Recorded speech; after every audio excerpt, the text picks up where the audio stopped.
I think that as the collective consciousness starts to rise, this notion of living life from the outside in is that lower state of consciousness. As Mm, Joe Dispenza would put it, it would be matter changing matter, right? yeah. But as we start to step into a higher state of consciousness, knowing the truth of who we are and the truth of the nature of our reality, you start to be energy. You start to realize that you're energy, and now you're energy changing matter, and that makes your experience of life truly limitless. The only limit that is on your experience is your own mind at that point. And so it's really just a matter of overcoming yourself to create the new earth or whatever life experience you want to live. Hi, everyone. I've got a very special guest here today, David Caixeiro from the New Earth Project. He's going to share his own spiritual journey, things about his new project, the New Earth Project, his spiritual awakening, and some other great stuff. Stay tuned. I actually come from a fitness background. Okay. So graduated, I got my degree in kinesiology, and I started doing some personal training stuff. And I enjoyed it, but I noticed that I wanted to, over time, I felt like I wanted to go deep with my clients. Like that, I want to have a six pack, I want to lose weight, I want this, I want that. But I really wanted to understand, like, why do you want that? And do you think that's going to actually give you the fulfillment that you really want that's underlying that? So it was really working with people on a deeper psychological or even spiritual level. And yeah, so I've been training for the last 5 or 6 years, and then the pandemic hit, and it was a bit of a redirection for me. It kind of gave me some space to actually think about, like, is this something that I want to do long term, or is there another direction that I can go, or maybe incorporate fitness with something else? And that's kind of how I got into this space. The New Earth Project is actually more of a recent development. I actually just started it in September or August maybe, and it was more so just a space for people to go to for some inspiration. If they're feeling like they're struggling, they want some guidance. I know that quotes or YouTube videos have always been really helpful for me in my life. I don't think that we always need to have a in-person mentor or guide. For me, a lot of people that have inspired me along my journey have been on YouTube or have been different Instagram accounts. So I kind of figured, I could share some of my own things that I've learned in my life, and hopefully pass on some of that to other people that are struggling and help them on their journey. I guess the basis of it is, as it kind of says on the account, there is join the movement towards a more conscious planet. And I think, especially with what we're experiencing now, I think that's probably one of the most important things. I think we're already seeing a global shift in human consciousness, and to me, if I can somehow catalyze that, I'd love to be able to do that. I'd say the most common theme that I heard was, it gave me time to reflect, or it gave me time to think about things.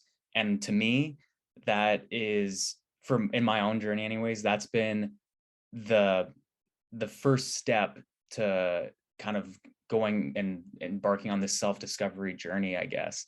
And so I was really excited to hear that from a lot of people, because as soon as you go within yourself and you start thinking about things, you there's no real end to that. You go into this deeper process of unveiling truth, I guess, piercing the veil of illusion, or whatever that looks like. And so, as I said, I think that it's an extremely interesting time that we're living in right now, and I think that it seems meaningless, because the world that we live in, it's very fast paced, it's very success driven, it's very, grind culture, hustle culture, whatever you want to call it.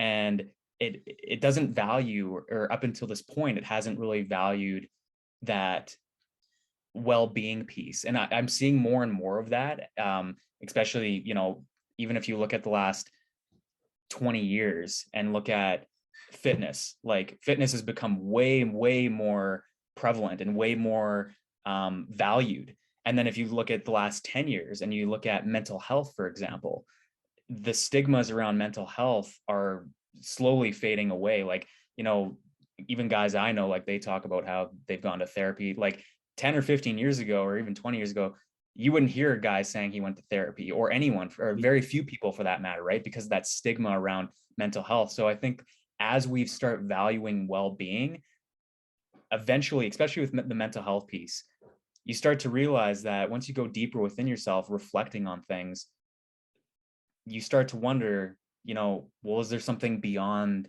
this mental aspect, And I think that's where we start getting into the more of the spiritual stuff. And to me, in my own life anyways, the changes I've seen in my life, delving into that spiritual aspect, or what I would refer to as your true nature, is really the key to navigating life with more inner peace, contentment, but really living a more fulfilling and impactful life. And to me, that's what the New Earth Project is really about. We live in a world that is dualistic at the moment, so we're seeing both of these things simultaneously play out. Yeah, no, absolutely. And it's interesting that you mentioned that about the duality of it, because I think that my understanding, like, of just within myself, kind of what I've seen is, yeah, you have like this, let's say, base level of consciousness, and it's kind of based in fear. It's like, oh my God, like COVID, I'm going to die, or, whatever that looks like. And then you have the next step, which is like, you kind of see through it. You're like, oh, well, it's this or it's that. And there's more of this like dualistic approach of, yeah, you have the enslaving humanity, and then you have this other thing of like freedom. And then you have, I think, even beyond that, you have something that's like, some people are calling it 5D consciousness, or whatever you want to call it. What it is, I think, is it's like, it is a higher state of consciousness. And I think that it's seeing that these are just two ends of the same stick, and it's like, as soon as we can come to terms with that in our mind, it's like you can almost transcend it. You can transcend the fear-based thing. You can transcend the freedom-based thing. It's like freedom is this, I'm going to do a post on this, but and I think I even did today, but it's basically like freedom is this it's a freedom of mind. It's freedom from, it's being in the world, but not of the world. And I really strongly believe that is like the high, not the highest, but like a higher state of consciousness than even, 3D, 4D, whatever you want to call it. There's all these different buzzwords and things like that. I try not to get too caught up in labels of things, because it's just, I find that it's just another conceptual thing from my mind to try and grab onto. I don't know if you found this in your journey, but like, I find that as soon as my mind can try and conceptualize or grab onto an idea, it's no longer that absolute truth of like that deepest spiritual notion. It's like, I feel like that deep truth is like beyond words. It can only be lived and understood. You know what I mean? Absolutely. Yeah. So yeah, I mean, as you're saying that, I'm thinking of a lot of what Eckhart Tolle teaches is, how we view labels, but the consciousness we're beneath the label. And it's so much more vast and undescribable than we can point to it and try to analyze and work out what it actually is. And I think we're starting to see, certainly within the human mind, people are starting, as they're living more presently in their life, they're realizing that a lot of these labels have maybe separated them from other people or alienated them from other people. And as we're dropping these labels or less identifying with them, we're discovering this vastness of human consciousness beneath it, and knowing that it, has no form, it has no gender, and it's so much more expansive than what we could have ever have thought about, consciously. Yeah, no, absolutely. Yeah, it's almost, yeah. you know, and I find that there's a lot of connections between these different labels, you know, freedom, the present moment, the now, you know, your true self. It's like, I feel like all of these things, love, all of these things are just point back to the same thing.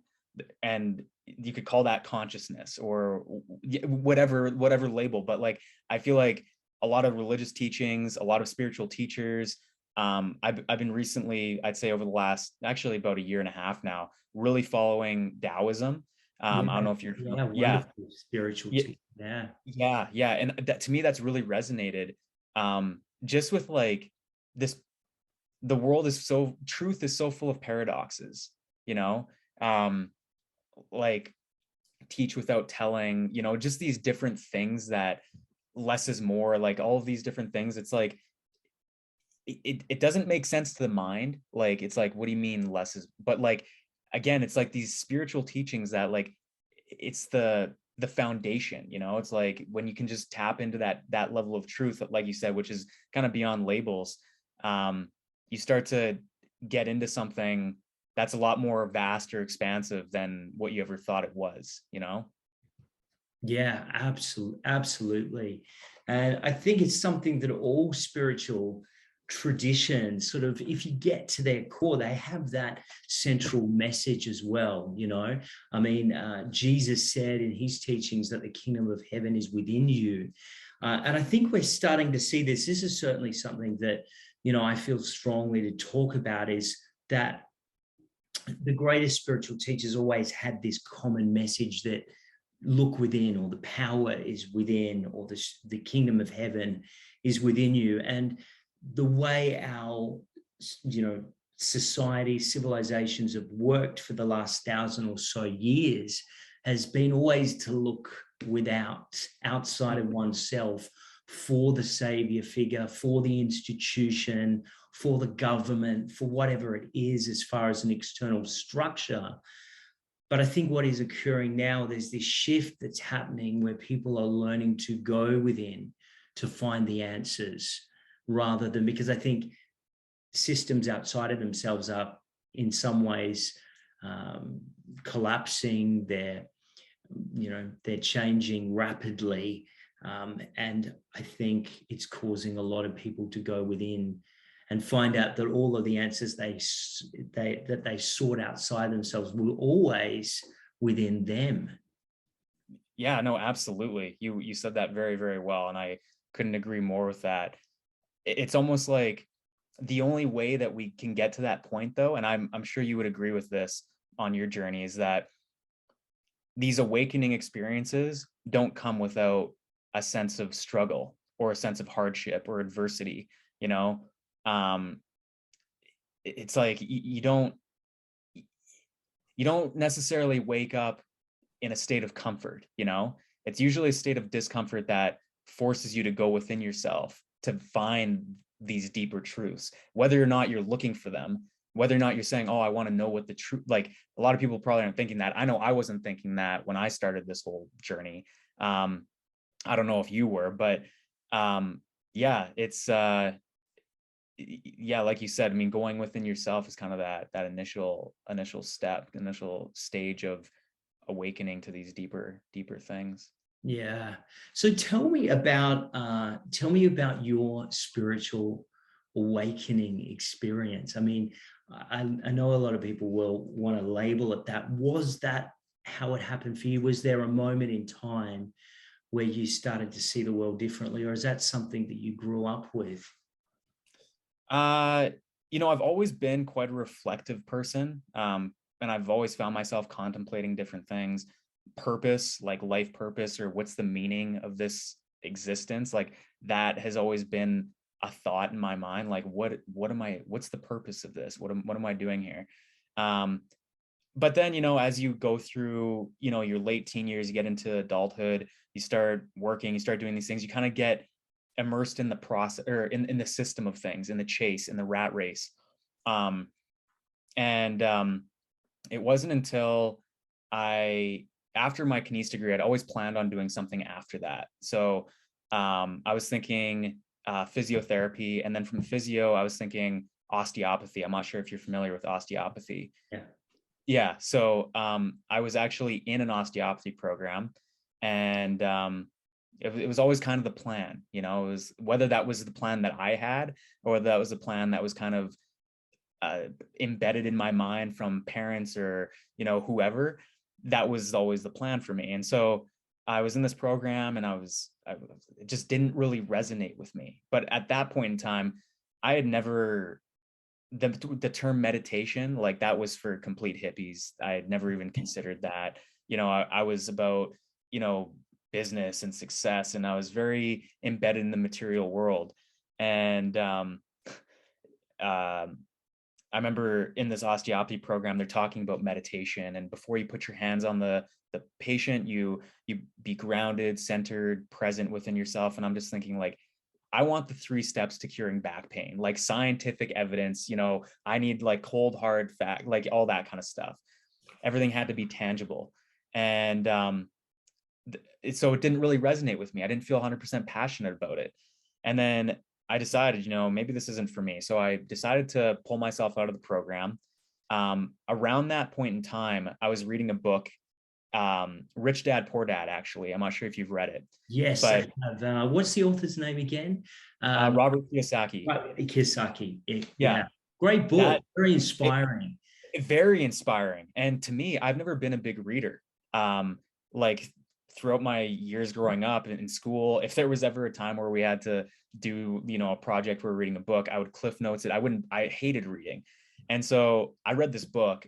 I could not put it down. I I was reading it like nonstop. I loved it. And it just opened my eyes and my mind to so many different things about, you know, money or creating your own life the way that you want it to be, like, you know, just the rich poor mentality, I guess, at like a mind level, you know.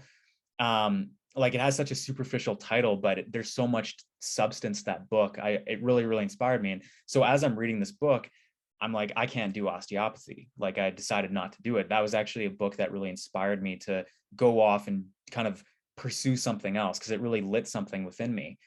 And at So that same, what was it exactly that made you really want to turn in a different direction? What was it that was the catalyst for that? Was there a certain quote in the book that really spoke to you, or was just this different way of thinking about things?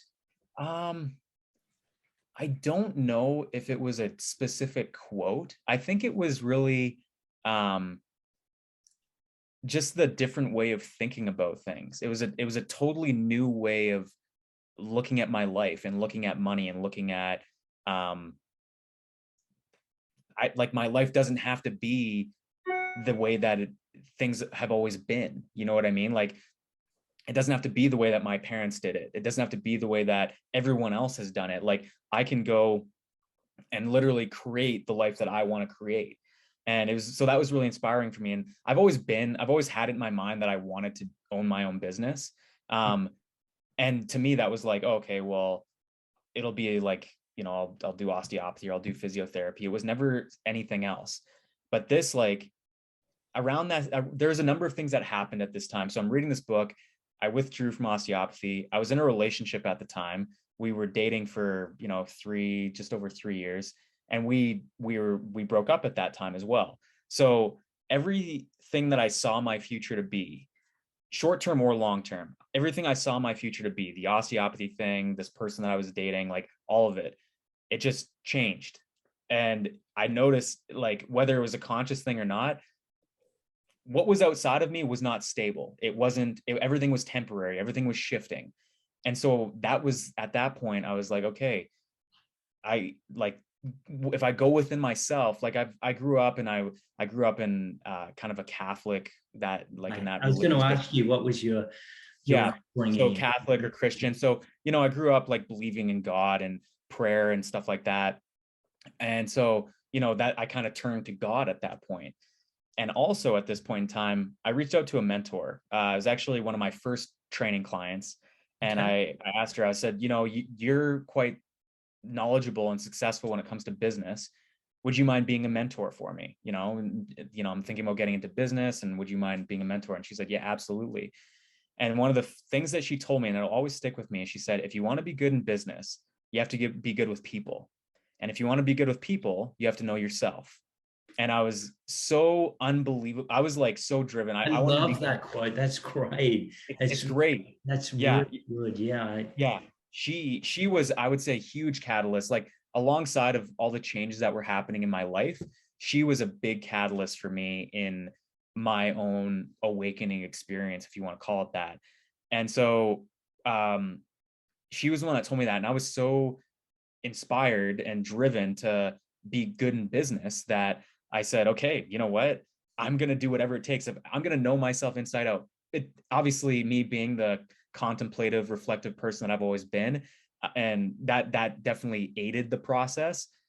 But I started reading a lot. Like, I don't know how many books I read. This was back in 2019. I don't know how many books I read that year, but it was like one book after another. I couldn't put books down. I couldn't stop reading. You're not a reader, right? At that And point. And you're exactly. Yeah, it was like something within me was just like there was a fire like that was lit within me. And I was happier than I'd ever been, and I was meditating, and I was making all of these changes, and I was noticing my thoughts, separating myself from my thoughts. Like, I can't even describe to you the paradigm shifts that took place within my mind. And I started journaling and writing, and these insights came to me the more that I practiced living these insights. And which I think, as an aside, I think that is the most important thing a person can do. You know, we have books, we have mentors, we have courses that we can do that can help us along this journey. But in the end, the most important thing and the most powerful thing I think a person can do to aid them in their awakening journey is live in practice with the awareness you have. Writing about it is powerful. It's inspiring. It definitely can help fuel that within you. But if you don't live in practice with it, it's only concepts in your mind at that point. When we yeah. right? It's When something that I've always, particularly recently, really talked a lot about with my clients is that it's so imperative that we have a daily spiritual practice, that we actually have something that we're consistently doing. And you'll probably know this from, what you've learned in the business world as well, is that it's through consistency that we see change occurring. See, I think a lot of people, maybe they get onto a meditation podcast and they'll do it a few times. Maybe they'll get a benefit, maybe they won't, but then they'll move on to the next thing. And I always find that anything in life that we really want to excel in, we have to create a sense of discipline around it, or consistency. Do you see your spirituality, does it have a daily consistency to it? Yeah, no, that's a great question. And I would definitely agree with that about consistency. In terms of having a daily practice, I meditate every morning. So that's something that I do. Really, always something in the morning that yeah. Okay. I find that and I tell this to, like, a lot of what I've learned in terms of spirituality actually comes from what I've learned through my fitness journey. And consistency is obviously one of those things. It's not like you can do one workout and expect to see the results that you want. It's a small, consistent effort over time that matters, whether that's a 1 minute meditation each day, or whether that's a 5 minutes, whatever you can handle, whatever you can manage. But I find that the evening and the mornings are kind of the bookends of your day. And what does a bookend do? Bookends, they help to stabilize things. They help to keep things in order, right? So and I've noticed this through my own experience, when my evening routine or my morning routine is non-existent, if I just kind of wake up and do whatever and kind of rush around, my day resembles the same thing. There's not as much structure. There's not as much organization. I feel disconnected from myself. Whereas if I have these things that I do in the morning or the evening, I feel way more connected to myself throughout the day. And there's things I do throughout the day to help with that, but it sets me on the right track for the rest of my day. You know what I mean?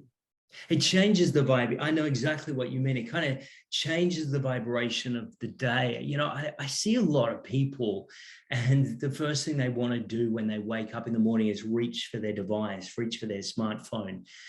And I found that as soon as you get um, into that, immediately the mind starts, winding up and gravitating to a news story, and then that will propel a thought pattern for one to go down. And before you know it, you're lost, you're immersed in that technology.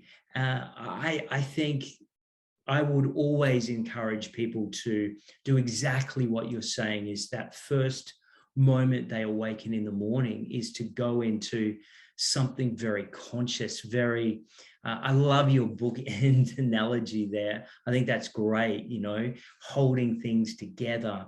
I think it's a great way to start the day. It's how I start my day. And those days, I'm sure you get days like this that you can't meditate, you've got something on, or there's some occurrence that occurs that you can't meditate for that morning. I really notice a profound difference in the quality of my day when I miss those days occasionally. Yeah, no, absolutely. I agree with that 100%. Kind of like what I said, I feel more disconnected from myself. And when I say that, what I mean is I'm not as grounded in the moment. And again, synonymous to that is I'm not as grounded within myself or my being, so to speak. I'm living from my mind more. The conditioned mind, which is based in like, oh, I got to do this, I got to do that, kind of rushing around all over the place.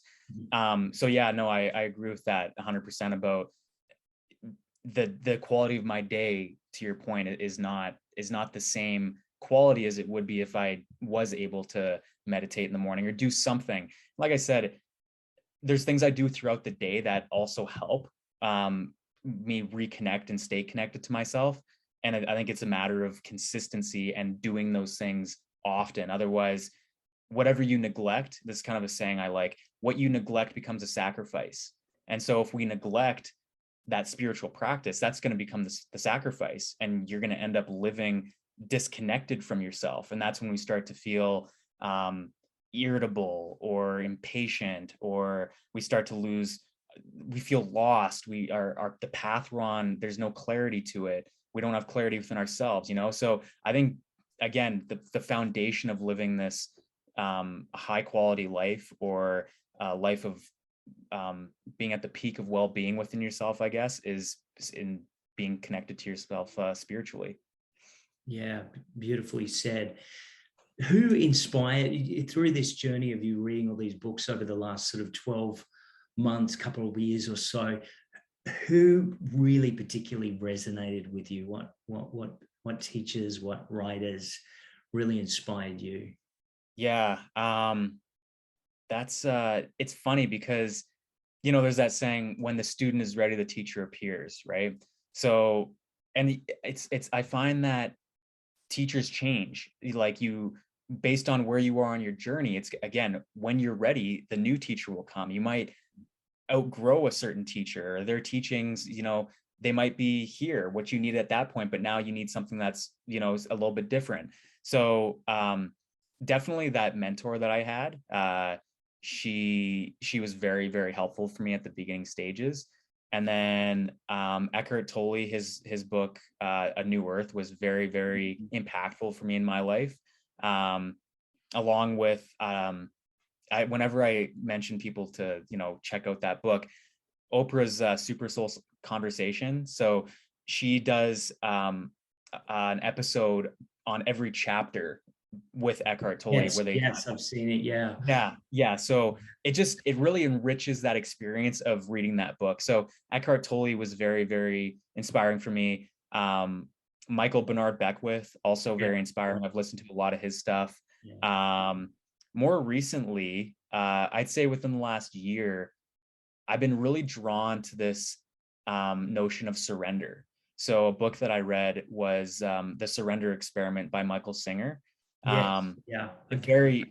Again, another very, very inspiring and book that really impacted my life. around that point in time, I had something pretty significant happen. And my dad passed away, unfortunately. So it was pretty sudden. And again, it was another one of those things where um, I was further along in this journey of going within myself and kind of understanding how to navigate life with a little less struggle, so to speak, or navigating those struggles, kind of getting over those humps. And this was unlike anything I had experienced before. So Mhm. I wasn't really sure how to handle it. But You want one to thing I talk a little bit, just share with the audience just a little bit about that experience of losing your dad. What happened? Was this a recent thing that occurred? Yeah, so it was May of 2020. So it was here in Canada. It was during the first lockdown that we had, and it was very sudden. Like I said, he was extremely healthy. He was partially he was getting into semi-retirement, and he was running. He was running twice a week, 15 kilometers each time. He was lifting weights. He was eating healthy. He was, I think, happier than he'd ever been. And it was an aneurysm. It's one of those things where you hear about these things happening to other people.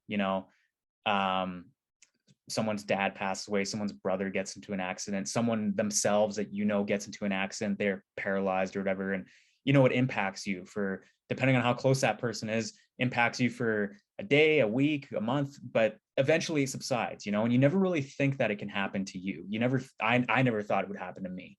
um, and then one day you wake up and you think it's just an average day, and you go to bed that night and you realize that it's not. It was anything but an average day. It was a life-changing day. But you know, it, I never ever thought I'd say this, but like if I were to tell myself, in 5 years ago, yeah, dad's gonna pass away. I never thought I'd say this, but I'm extremely at peace with it. And I was the day that it happened. Is as I was very close. I am very close to my family, and I was very close with my dad. But I just had this inner knowing of, this is the path. This is the path, and life will never give you something that you're not strong enough to handle. Um, Mhm. Kind of like this idea of, like, where we are right now is 100% necessary for our own journey of where we're getting to, of our own, whether that's an evolution of consciousness, whatever that looks like. But these certain understandings within myself really help me get through this and continue to help me accept, what's happened.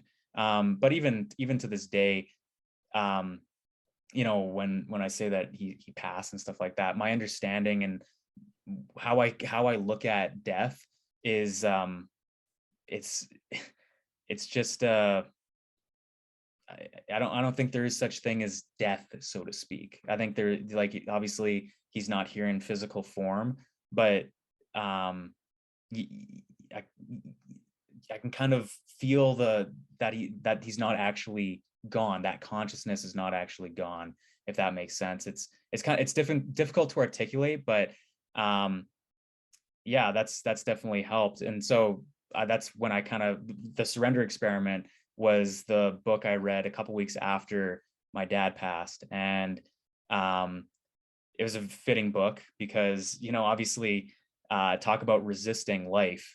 Someone you love passes away. There's no other word that comes to mind than no, or just resisting what is happening. So reading that book, even now to this day, has really, really impacted the way that I live my life. And I'd say it's one of the top books that I recommend to people, especially people my age, or getting out of their 20s into their 30s, feeling the pressure of society that you need to be somebody, that you need to have this or that or whatever. And when things aren't going the way that you want it to go, it's like this idea of surrender. Like, to me, it was just such a grounding feeling. It gave me such inner peace that life is looking after you. um so that was another book that was extremely impactful for me, especially during that difficult time. I wanted to ask you, have you noticed, since this pandemic has unfolded, and I know you've worked with clients, you've worked in the fitness industry, and I'm sure you're still, actively at the gym regularly. So you're mixing with a lot of people, you're around a lot of people. Are you noticing a shift occur? You were talking a little bit about sort of materialism and, people identifying with labels. Are you noticing a difference happen with people's perspectives, maybe changing a little bit through this, I guess, this pandemic event? Yeah, I mean, I've seen a lot of different shifts, a lot of polarization. You have two opposite ends of the spectrum of Yeah. people. It's really caused a lot of separation. But um, like I said, I've noticed that when I first came back to work after my dad passed away and kind of getting out of some lockdowns, talking to a lot of people, how's the last 6 months or 8 months been for you? And the most common theme was it gave me time to reflect. It gave me time to be with my thoughts and kind of observe and think about my life and all that kind of stuff. And through that, I think a lot of people started to change. I noticed a lot of change in clients that I was working with. They were more concerned, they were less concerned with the chase of things, needing to like have the six pack, work really, really hard all the time. And I see that in the gym, where clients, they want to lose weight, or they want to get results. We all, obviously you go to the gym, you want to get results, and they want that tangible piece of like, I need to know that I worked hard. I need to work hard. Otherwise, I'm not going to get my result. And that's where this idea of less is more comes in, especially with fitness. You need your rest between sets. I'm not going to get into the fitness stuff as much, but those clients that I noticed really wanted to push themselves and work hard and like overdo it, be out of balance, talk about being in the yin and yang energy, more of that yang energy, masculine energy. I noticed that they were becoming more mindful of themselves, they slowed down more. They asked themselves more questions.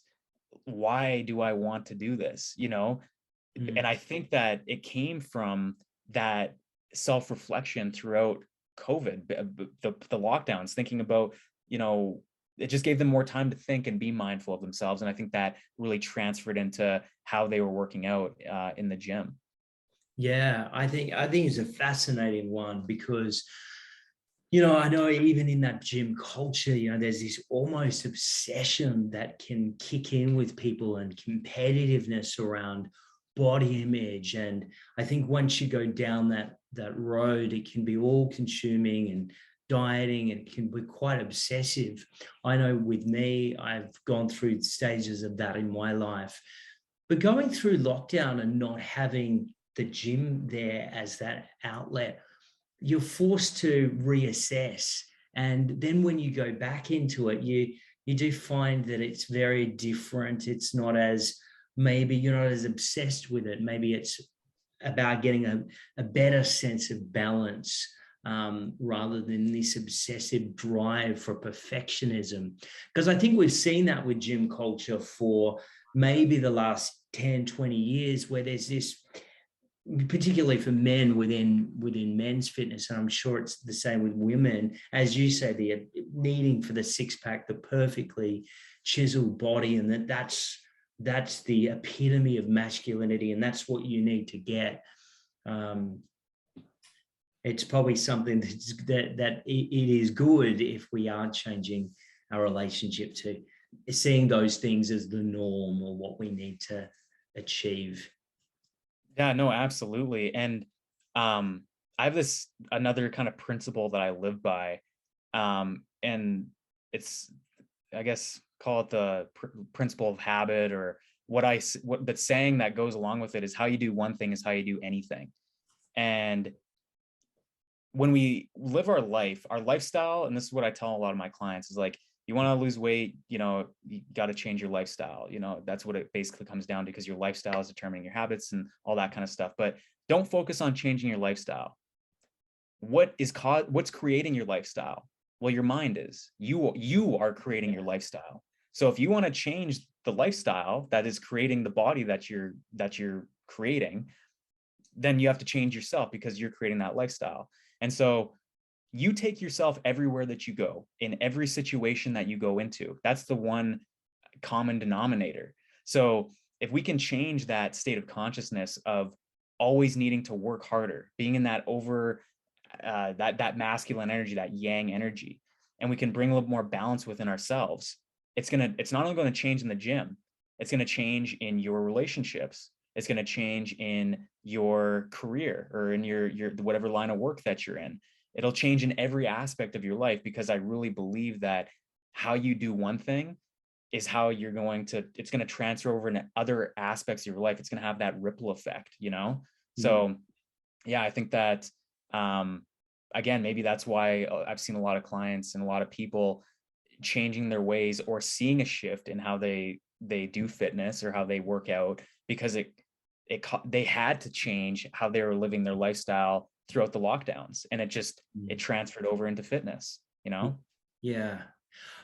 I know you mentioned the mind there, and I wanted to ask you a question with, the mind and how we process, but this is a personal question for you.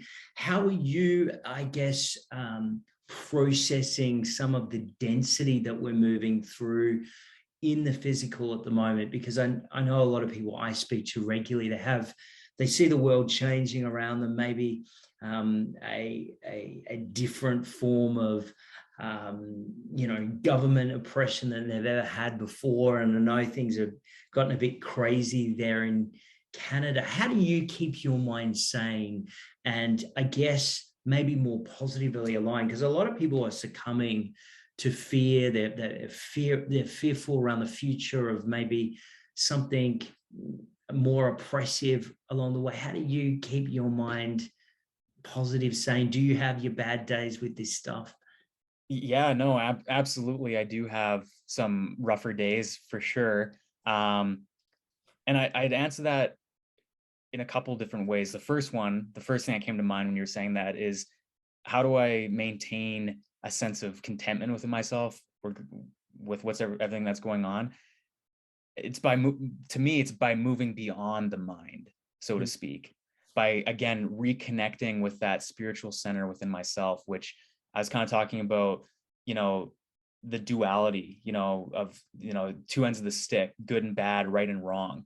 But what I've noticed recently is, if I only lean towards the good side of the stick, or what I perceive as the good side of the stick, I'm constantly running away from something else. And therefore I'm never really actually free. I'm constantly in this teeter-totter of, like, I'm staying away from this side, but I'm not free from this other side, which I perceive as bad or scary or whatever. So what I've kind of come to realize is that just move beyond the stick. There's just the stick. Your mind is going to try and lean to one side or the other. Notice when it's doing that, but be centered in what is watching the play of life. And to me, that's another thing, is realizing that this gets into a bit of a deeper truth, I guess, but realizing that this is just a play, and that in the end, we're all just characters in this play. And to me, that has been such a grounding belief or truth that I've come to notice and know within myself, is, yeah, just that we're here for the time being, in this human existence, human experience. Embrace it, enjoy the richness of life, but it doesn't actually matter, like and it's just it's kind of a funny thing to think about. And there have been times where, you kind of get, I think it's in, I don't know if it's Zen, they call it a Sartori moment. Have you heard of this? It's basically Yes, a flash. Sartori, yeah. Yeah, a flash of kind of enlightenment or whatever. And Instant there's awakening moment, exactly. I guess we in the Western culture we would call it the aha moment. Yeah, totally. And there's times where I have those moments about this, and I just come to this realization that none of it matters. The politics, this, like, whatever the system, it's just a big kind of joke, really. And I just kind of find myself laughing at it. And then obviously, the moment's gone, and the next day comes, and you kind of find yourself caught up in the world again. You're in the world and of the world, so to speak. Mm, And so to me, finding that peace, or that contentment within myself, is, I think this is, it comes from the Bible, actually, being in the world, but not of the world. yeah. And that has been very, very helpful for me. But if we're getting on the level of the mind, I would say, what you focus on becomes your reality. Mm, um and this is kind of the analogy, or the way I like to think about it. If you go to bed and someone walks into your room and you're sleeping, you're completely unaware of that. That's not even a part of your reality at that point, right? Well, yeah. if who says that you had to pay attention to any of the stuff that's going on, the noise of the world, who said that you had to pay attention to that? Now, obviously, there comes a point where maybe ignorance is bliss, or however you want to look at it. But it's something that I kind of thought about within myself. Is like, I don't need to fill my mind with things that don't serve me, that don't serve the direction that I want to go, or serve the way that I want to feel. And if it's as simple as, if you don't pay attention to it, if you don't focus on it, it's not going to become your reality. If Yeah. you walk outside and think about white cars, go for a walk and think about white cars, how many white cars do you think you're going to see on the road? Yeah. And to me, it's no different. Well, we noticed that. I know, like, you might see a car that you want to buy, right? And then after you've seen that car, all of a sudden you see that car everywhere when you never Yeah, saw it before. So really, I mean, what you're saying is so true, is that what we put our focus on, our attention expands, it grows, it becomes our dominant. And we were kind of talking about labels earlier, and this notion of good and bad, and we're in a war of good and evil. Really, they're just more labels, aren't they, to kind of make sense of what we're going through. But then we get trapped in the drama. I know you just quoted Shakespeare before. Life is a stage. We are all mm, players acting out our various parts, and we have our entrances and our exits. It's probably my favorite Shakespeare quote, so I'm glad you mentioned that. But doesn't that just describe this cosmic drama that we're kind of in right now, where good is being shown and evil is being shown, and people are picking their sides, and people are getting caught up, and it is a big play, isn't it? It is a drama playing out. it is, absolutely, for sure. And just reminding myself of that has been really helpful. Or some people call it the matrix, we're living in the Yeah. matrix or whatever. And yeah, no, that's kind of another one that helps. Or like, you're the, what is it, you're dreaming the dream, right? And so, like, it's just a matter of waking up from the dream and waking up to your true self. And I think Mm. that's actually, I think it's Rumi that said that.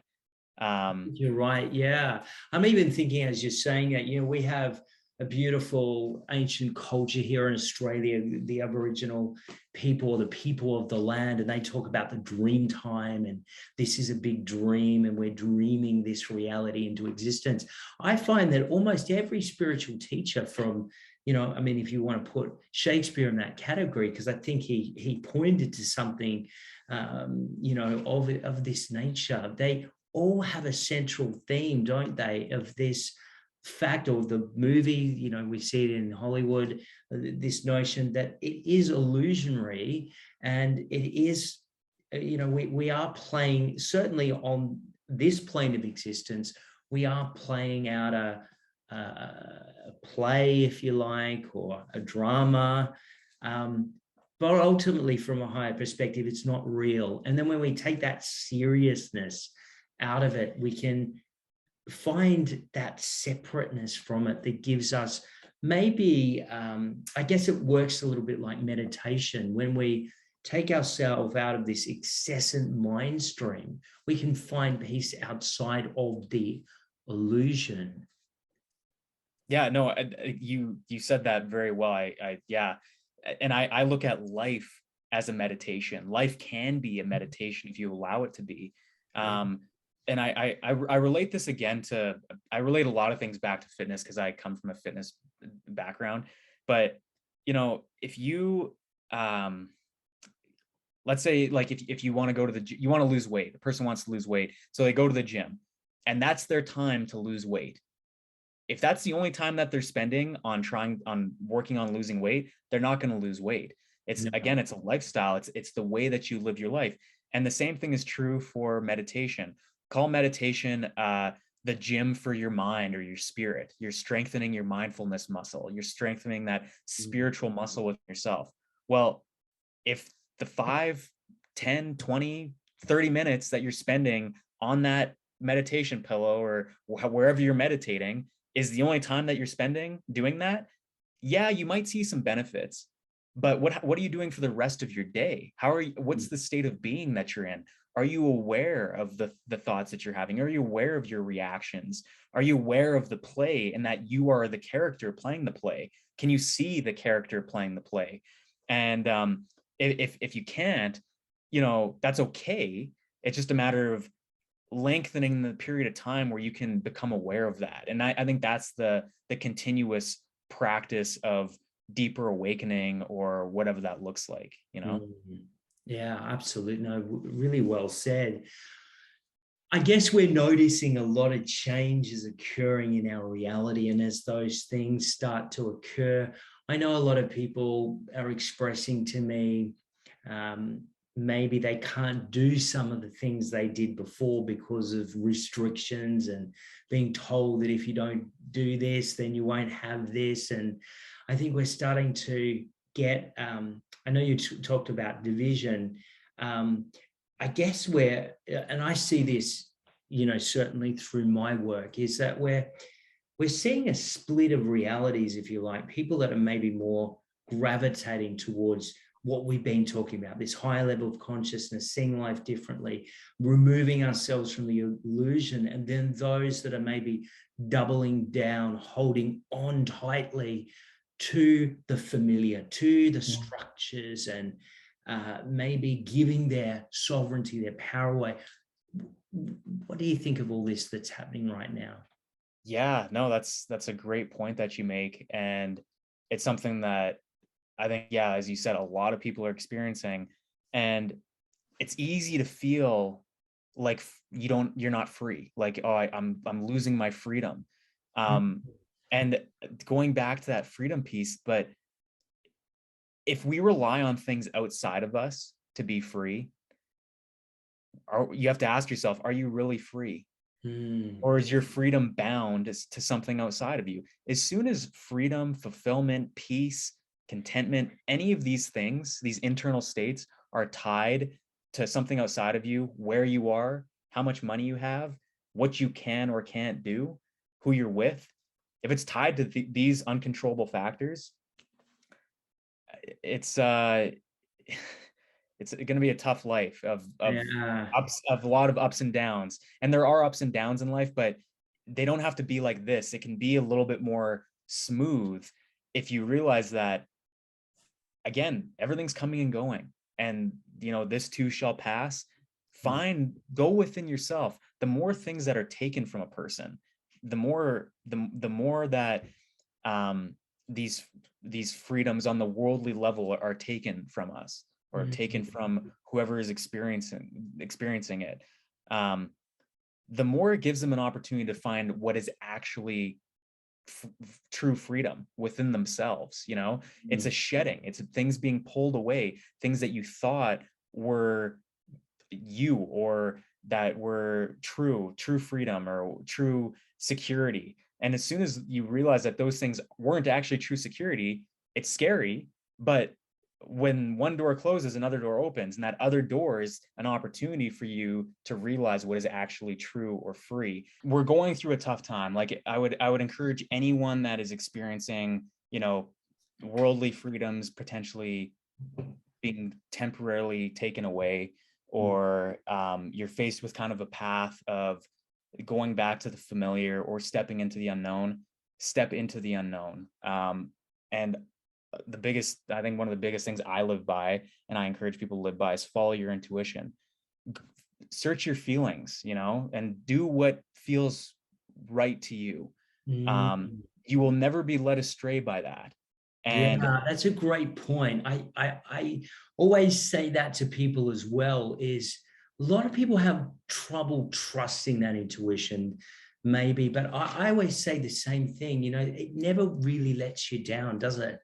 And no, often when we make the wrong choices in life, there was that feeling something wasn't quite right, but we do it anyway because maybe we get convinced that, that person gave a pretty good sell job. So we kind of thought, it sounded pretty good, even though we had a feeling or, internal voice saying, don't go, red flag, don't go in this direction. absolutely. Yeah. And it's usually pretty subtle. Wouldn't you agree? Absolutely. I think it's described in the Bible as that small, still voice. It's Mm-hmm. not the dominant voice. It's not the loud voice shouting in the corner. It's the still voice, but Absolutely. isn't it often through, you were talking about Taoism earlier, and I've certainly gone to Japan and I've looked at Zen, and you always find in these settings there's just a stillness, there's an ease, there's just it's out of the vastness of stillness that these things arise. So it's never, a dominant, loud thing that's blurting, at us. That is the thing we need to follow. It's generally through the stillness that we find the answers. And Absolutely. I certainly find it in the sessions I do, because we really work with people to connect to their higher self, finding that the answers are within them. They've always actually been within them, because it's like you were saying earlier, we are consciousness, and who knows what even that is, and we are one at a higher level. So there's kind of nowhere, I guess, from a higher perspective, you and I and the audience watching, we are all one from that higher perspective. And then we're having our individual experiences through, our physical bodies, but there's a higher part of us that's all connected. Yeah, no, absolutely. Yeah, no, it's and that's also another very um grounding thought, I guess, that brings you back to reality, true reality, the reality that can't really be put into words, but yeah, that idea of connectedness, and kind of realizing that even sometimes if you ever have that thought while you're talking to someone, or you just observing people walking down the street or whatever, it's like everyone's having their own little experience, temporary experience, but behind that is this one little, or not little, but this one very vast, I should say, consciousness. It's just the one consciousness that's playing all these different parts.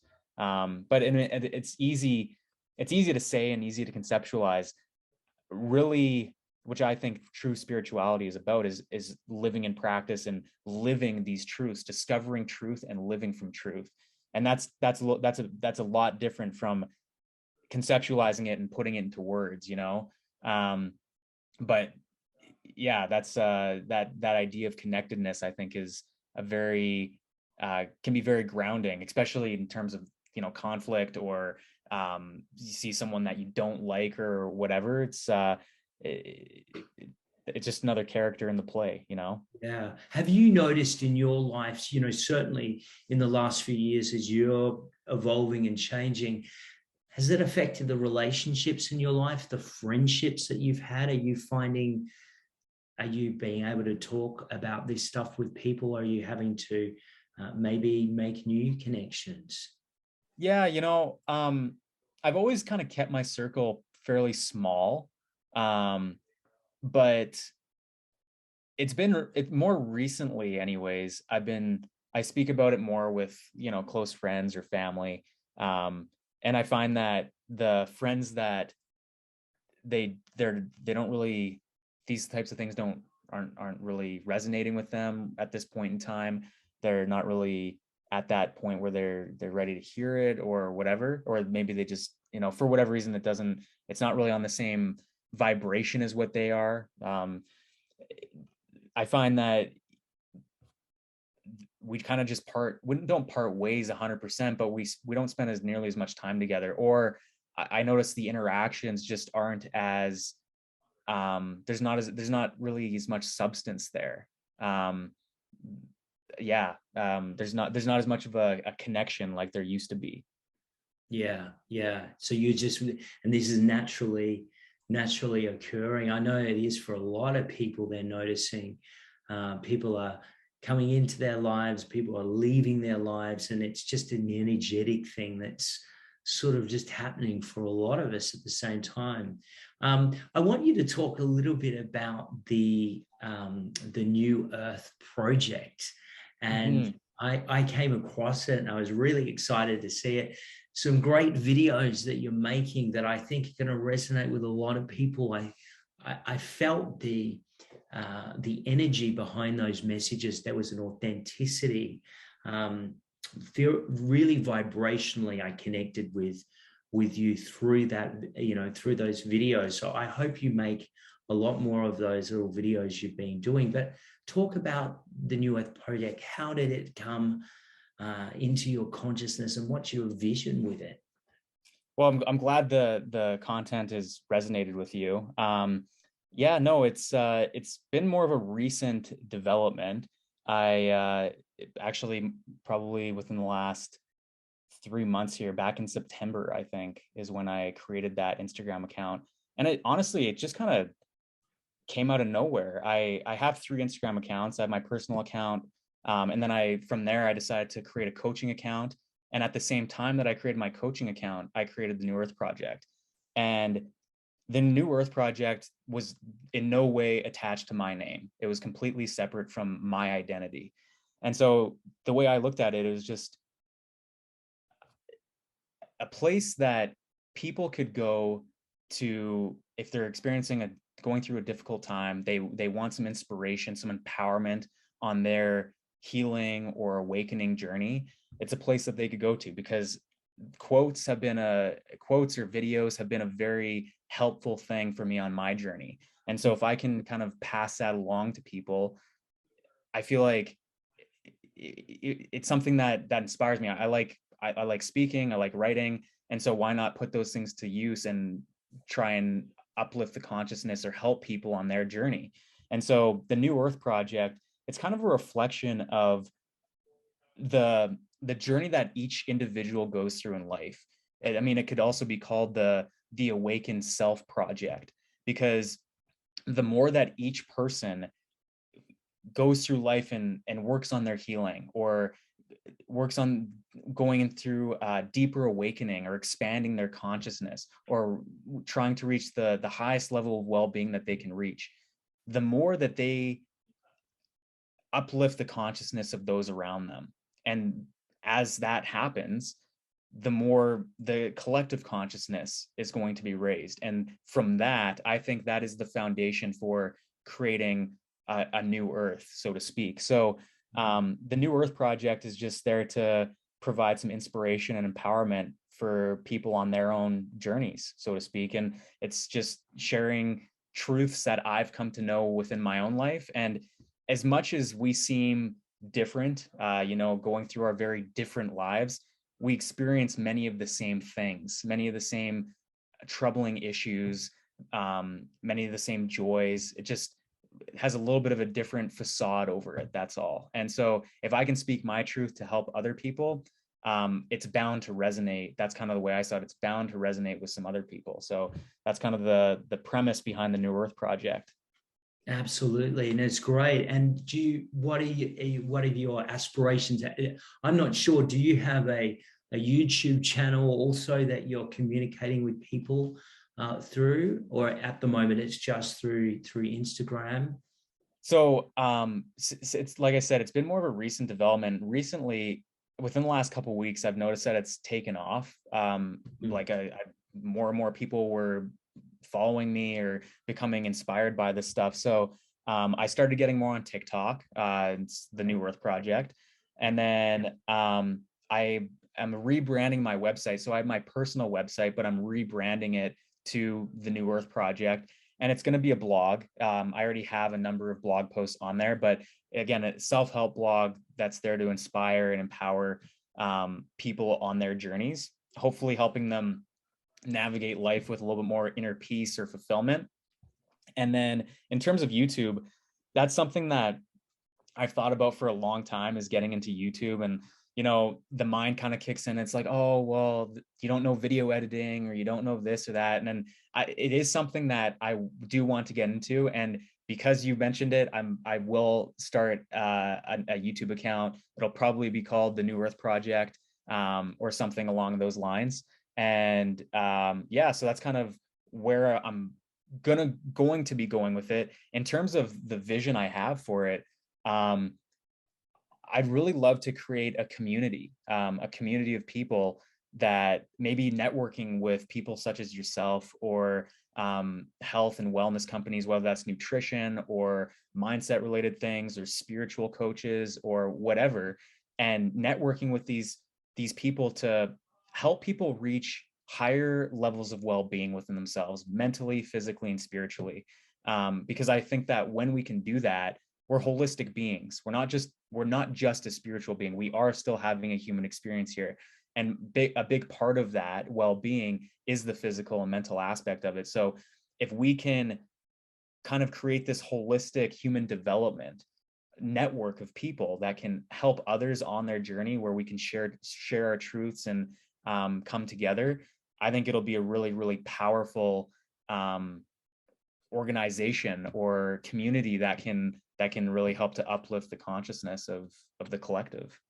Yeah, beautiful. And I think that same message is being sort of said through many different people at the same time. I'm seeing that we're all kind of in this time right now, coming into our power, coming into maybe our life purpose, what we're come here to do. It seems that it is a great time for new beginnings. As I always find that when one door closes or one thing collapses, another thing presents itself or emerges. And it seems like through this global crisis, we're seeing the new being born, a new consciousness, a new earth, a new way of doing things.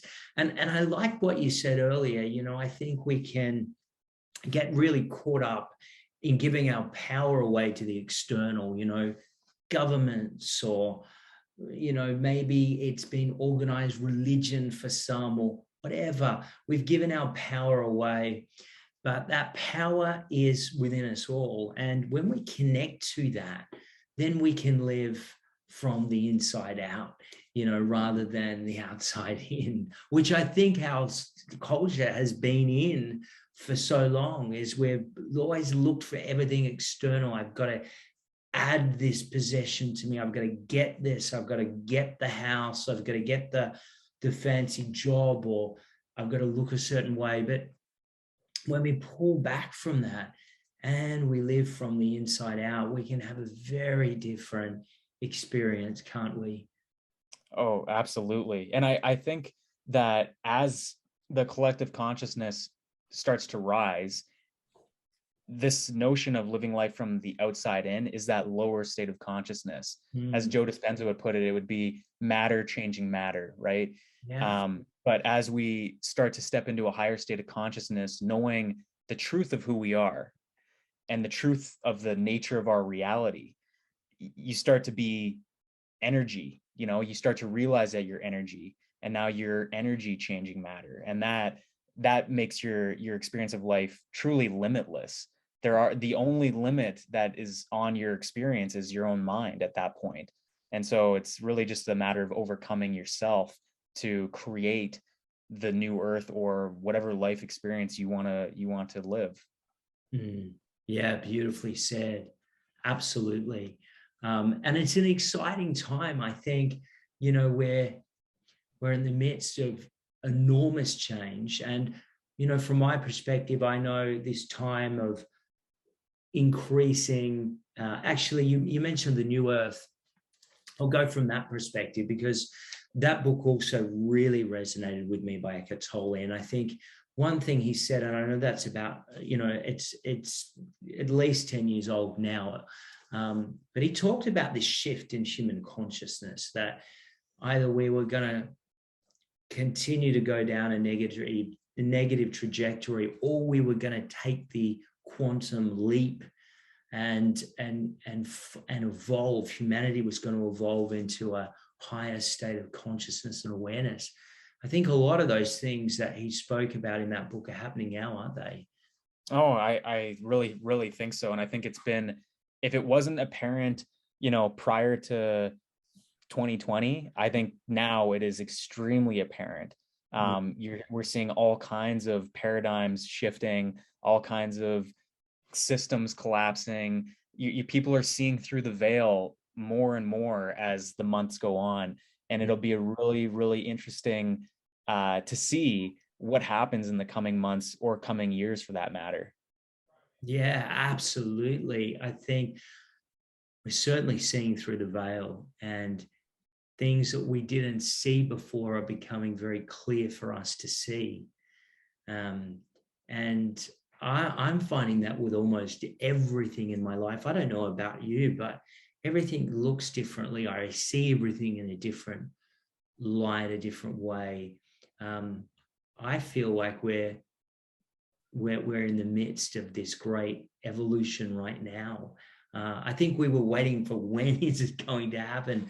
I remember reading that book, quite some years ago and thinking, when is it going to happen? When? But I think we're there now, aren't we? Yeah, I think so. And I think, honestly, I think it's such a, even if you were to look at your own awakening experience, or as your consciousness has been rising, was it a single event that made that happen? Was it a single day that it just happened all at once? No. It wasn't for me. It doesn't tend to be that way. Usually there might be an event that causes kind of a crack in your consciousness to open up, but that experience of it gradually opening and rising happens over time, so I would almost, I think that we've been experiencing this shift in global consciousness for some time now. I don't know how long, but I don't know if it just started within the last year and a half. I Yeah, think I that, tend to agree with you. I don't think I can, you said a few things earlier, and maybe this is a part of it. Even when you were talking about fitness, you were saying that, we've watched this progression of change around the way fitness has evolved, the way we look at it. I think these things have subtly been bubbling for some time, maybe even decades, but on a more subtle level. But now we're maybe coming to a more crescendo moment where we're seeing maybe it becoming more obvious. I kind of like it to building a building. There's that foundation level that goes down, and when a building is being built, they'll be constructing or digging for quite some time before the structure emerges.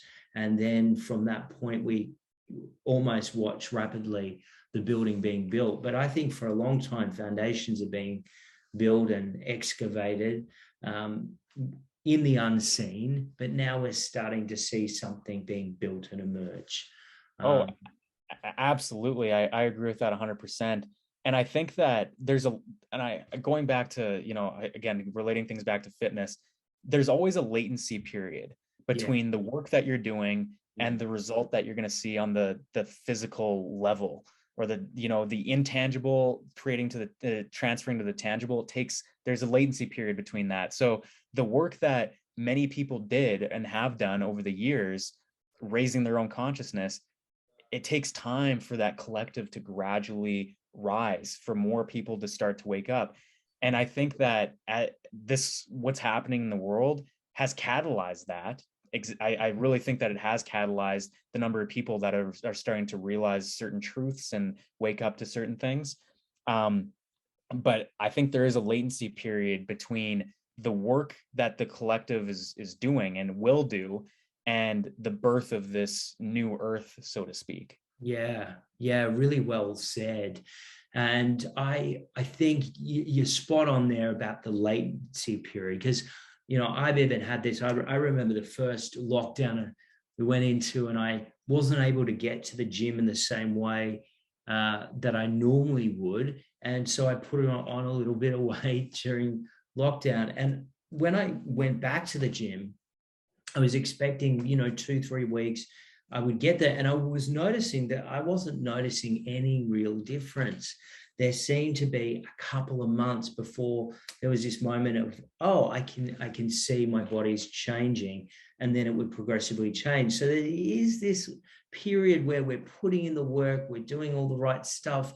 And isn't it, and I'm sure you would know this as a trainer, isn't that often the point people give up? They don't see the result, they don't see the change, they go around saying nothing's happening, and then they maybe give up on going in that direction because they haven't seen the result.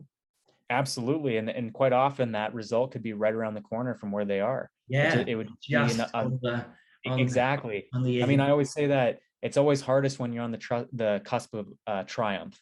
And yeah, that latency period, it'll get you. You just have to trust the process. I think that is so important. And that I think that's, Yeah. yeah, trust the process. It's such a simple saying that's been around for a while, but kind of goes along with that surrender, surrender, trust, allow, know that things will get better, things will change. And yeah, you're right. There is that time where you're putting in the work, you're doing things, and you're not noticing the change. But know that where we are right now as a collective, where we are as individuals, whether that's in our physical fitness, our mindset, our whatever, it's a reflection of what we've been doing over the last weeks, months, but it's a conglomeration of what we've been doing in the past that has brought us to our state of being now, or our physical fitness now, or whatever that looks like. And the same is true moving forward. It's what we do now in this time, even though it seems like it's grim and dark and all these kinds of things. If we give up now, if we don't do the work now, it's not going to get better. You know what I'm saying? So we need to put in the work now. We need to continue to focus on these things, because if we don't, I mean, what good is that going to do? We're just in that latency period. Completely resonate what you're saying there.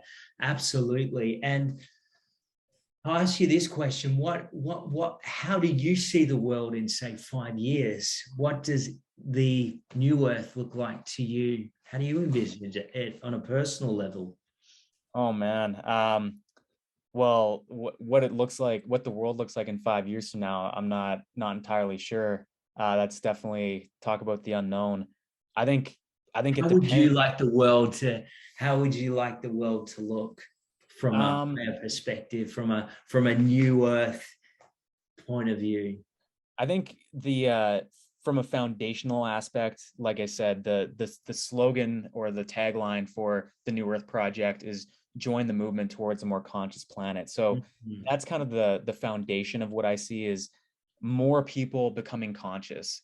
I think that is the starting point for all internal fulfillment, impact, inner peace, helping other people, serving other people. When we become conscious of ourselves, of the truth of who we are, we're led by passion, we're led by truth, we live from truth. And from that, all of these other things that we try and strive for, whether that's being a good person, being kind, being loving, compassionate, giving, thoughtful, having success in your life, material success, whatever that looks like, I feel like the foundation of that is living from your true self. That's everyone, trying to raise your vibration so you can manifest things. We're that, going back to the fitness analogy, that's like saying, I want to lose weight, but I don't want to change my mindset. We have to, if we want to raise our vibration, there's an easier way of going about it. Maybe I shouldn't say easier, but there's a more direct path to going about that, which is live from your true self, know the truth of who you are, because that is naturally a high vibration. That is naturally the highest vibration. So if we can live and hold that state within ourselves and shed whatever isn't that, naturally we'll be in a high vibrational state. We don't have to do all the little tips and tricks that will on the surface get you to raise your vibration temporarily. It will be a lasting thing within yourself.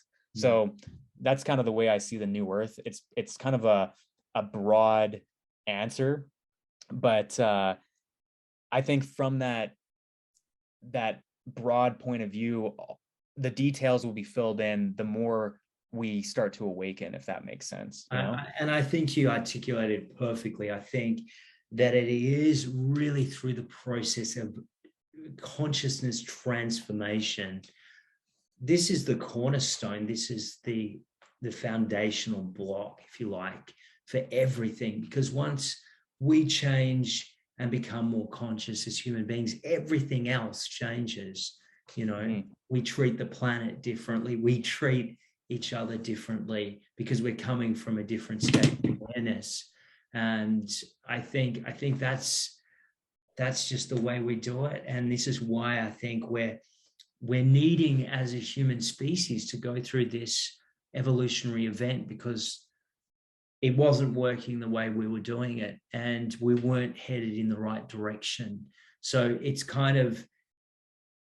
humanity's moment now to evolve or die, essentially. And I think we are choosing the latter. I think we're choosing to evolve. And I think you would agree with that. Oh, absolutely. I 100% agree with that. And just like, as you mentioned earlier, you know, the number of people that are kind of on a similar path or starting to step into this path of helping others expanding consciousness within themselves, really taking that and prioritizing that within their own life above, you know, chasing the dollar or running after that promotion. Not saying that those are inherently bad things, because they're not, you know, but to me, it's secondary. And I think people are realizing that it's a secondary thing, that the primary aspect of living a fulfilling life is expanding consciousness within themselves, and whatever labels they want to call that. They can call it personal growth, they can call it expanding self-awareness, you know, however, self-healing. I think they're all concepts or labels, but it all points to back to the same thing. And haven't you found that the most fulfilling probably thing in your life of all the things that you've invested your time in? Oh, like hands down, it has been, it hasn't been easy, so to speak. It's been quite simple, but simple definitely doesn't translate to easy. But it has been by far the most fulfilling work that I've done on myself. Just again, navigating life with more inner peace, more contentment, more stability, more security, but everything is coming from within. And I no longer, or I shouldn't say that. I do have my days where, you know, you get caught up in the play, as I put it, or as Shakespeare put it. Yeah, you know, where you're getting caught up in the human experience rather than observing it. But I can only imagine what my life would look like, what my state of being would look like, especially now, if I if I wasn't doing the work that I've been gone through this journey. Well, yeah, and even as you were sharing earlier about losing your father, who you were obviously close to, you obviously grieved in a very conscious way. How would have that been for you, perhaps, if you weren't maybe having the level of awareness and consciousness and the peace that is derived from your own daily practice and so on? How that would have been for you, maybe much different than what you'd experienced it as. Oh, absolutely. And as I said earlier, you know, I life doesn't give us things that we're not strong enough to handle, that we're not ready to handle.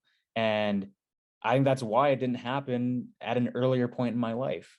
You know, myself and my family members were at a point in our journeys where we were ready for that to happen consciously, whether we were aware of it or not. Otherwise, it wouldn't have happened. It wouldn't have happened to us in our lives if we weren't strong enough to deal with something like that. And to me, I think that's important for anyone to know if they've lost someone, if they're going through a difficult time. Just knowing that you're strong enough to deal with whatever it is that whatever is happening in your experience right now. It's temporary. It will pass. It's a lesson, and it's helping you evolve to the person that you can become. So it's just another way of the one consciousness working through life and through you to help you realize the truth within yourself. That's kind of the way I look at it. Yeah, I really like that. Now, how can my audience get in contact with you? I'm going to leave some links down below for the New Earth Project. But are you doing, I know are you still working as a trainer? And are you doing coaching sessions with people? Yeah, so to get in contact with me, I have the Instagram account, the New Earth Project, and there's a period between each letter of that handle. TikTok, the New Earth Project. The website is thenewearthproject.co, so that's .co.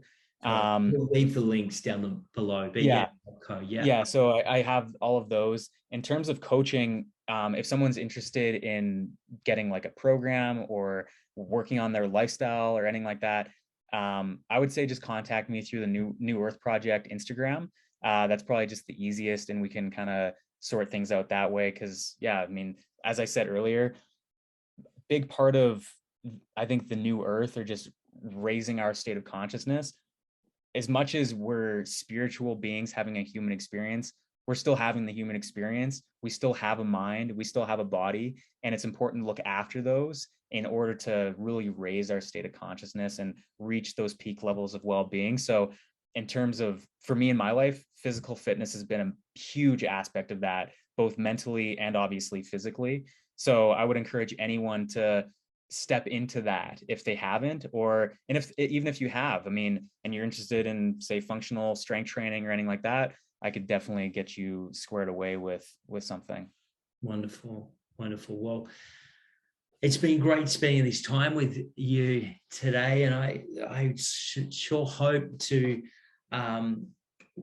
chat with you again and talk about these things. And I look forward to seeing the development of the New Earth Project and all the wonderful things that come out of it.